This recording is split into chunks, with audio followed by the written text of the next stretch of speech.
ఈయన కేంద్ర మంత్రి కిషన్ రెడ్డి గారు మాట్లాడుకుంటూ తుపాకులు వదిలేస్తే చర్చలకు వస్తామని కూడా వారు ఒక మాట చెప్పడం జరిగింది. సో తుపాకులు వదిలేస్తే చర్చలకు వస్తామని వారు చెప్తా ఉన్నారు. మరి మీరు ఎందుకు తుపాకులు అంటే నక్సలైట్లు ఎందుకు ఇంకా తుపాకులు వదలట్లేదు?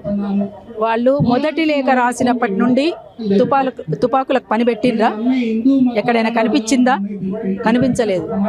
అందుకనే వాళ్ళు అన్న మాట కట్టుబడి ఉంటారు గనకనే ఆ మాట కట్టుబడి వాళ్ళు ఉన్నారు కాబట్టి వీళ్ళు విచ్చలవిడిగా కాల్పులు జరిపి ఎక్కడ పడితే అక్కడ చంపేసిండ్రు. నిజంగా వాళ్ళ తుపాకులకు పని పెట్టి ఉంటే ఇంకా ఇటువైపు కూడా ప్రాణాలు పోయేవి, కానీ ఇటువైపు ఒక్క ప్రాణం కూడా పోలేదు కదా. దీన్ని బట్టి మనకేం అర్థం అవుతుంది? పట్టుకొని చంపేస్తున్నారు అని చెప్పేసి అర్థమవుతుంది.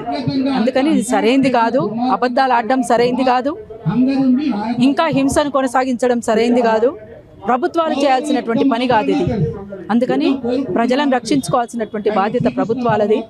కాబట్టి తప్పనిసరిగా ప్రజలను కాపాడుకోవాలి. ప్రజలంటే ఆదివాసీలు వేరు, బయట ఉన్న వాళ్ళు వేరు, నక్సలైట్లు వేరు కాదు.